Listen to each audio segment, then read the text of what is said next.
avait plutôt des putain t'es trop proche de moi sur le canapé, bouge. Et ça a changé énormément. En s'ouvrant à sa transidentité, il s'est ouvert au monde finalement. Je m'appelle Naomi et je vais avoir 29 ans. Et dans ma famille, mon frère est transgenre. Là, je suis très proche de lui, donc proche aussi de son histoire. Je l'ai pas appris directement parce qu'il a pas fait de coming out, pour ainsi dire. Il a été très renfermé sur lui-même pendant très longtemps. À l'adolescence, je pense qu'on a tous senti qu'elle a un mal-être. Lui, c'était très dans le silence. Il a toujours fonctionné comme ça, même émotionnellement. Il a toujours géré ça avec lui-même. Maintenant, il commence à s'ouvrir beaucoup plus. Mais à l'époque, pas du tout un de ses traits de caractère. Du coup, même à ce moment-là, dans son mal-être, on s'est juste dit, bon, de être en recherche de soi-même comme tout le monde l'est à ce moment-là. Mais on n'a pas mis d'étiquette dessus, quoi. Au niveau des vêtements, là, on a vraiment ressenti qu'il y avait quelque chose, mais sans pouvoir mettre le mot dessus. Je me rappelle toute ma vie, on était au bord de la mer, en Grèce, je crois, et il est resté, mais il faisait 40 degrés, et il est resté en pull, quoi, pour qu'on voit pas, en fait. Et là, on se dit, attends, mais là, il se met vraiment pas bien. Même après sa transformation, il n'y a pas eu de discussion réelle. Je me rappelle avoir été avec lui sur sa moto, il était tout fier, il m'a fait faire un tour, et quelques heures après, il me fait « Ah bah tu vois,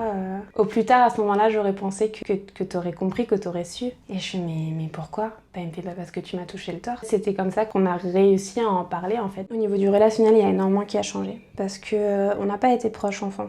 Bon, bien sûr, enfants, on joue ensemble et tout, c'était pas toujours la guerre, mais voilà, ça met quand même un certain temps, parce qu'il y a un rapprochement réel, si physique. Ça, c'était pas possible. Mon frère, même enfant, il n'y avait pas de câlins, il n'y avait pas de bisous, il y avait plutôt des « Putain, t'es trop proche de moi sur le canapé, bouge. » Et ça a changé énormément. En s'ouvrant à sa transidentité, il s'est ouvert au monde finalement. Plus ouvert, juste plus rayonnant, plus rigolo, plus à vouloir partager, à vouloir vivre en fait. Il a eu une vie sociale finalement, il a eu envie de découvrir, il est sorti, tout d'un coup il est allé à des soirées. Il a eu cette vie entre guillemets qu'on lui aurait souhaité bien avant. Il a rattrapé du coup. Quand on me demande métaphore, je suis sûre que c'est la chenille qui s'est transformée en papillon. Et c'est une putain de chenille, hein, c'est pas le problème. Hein. Et papillon,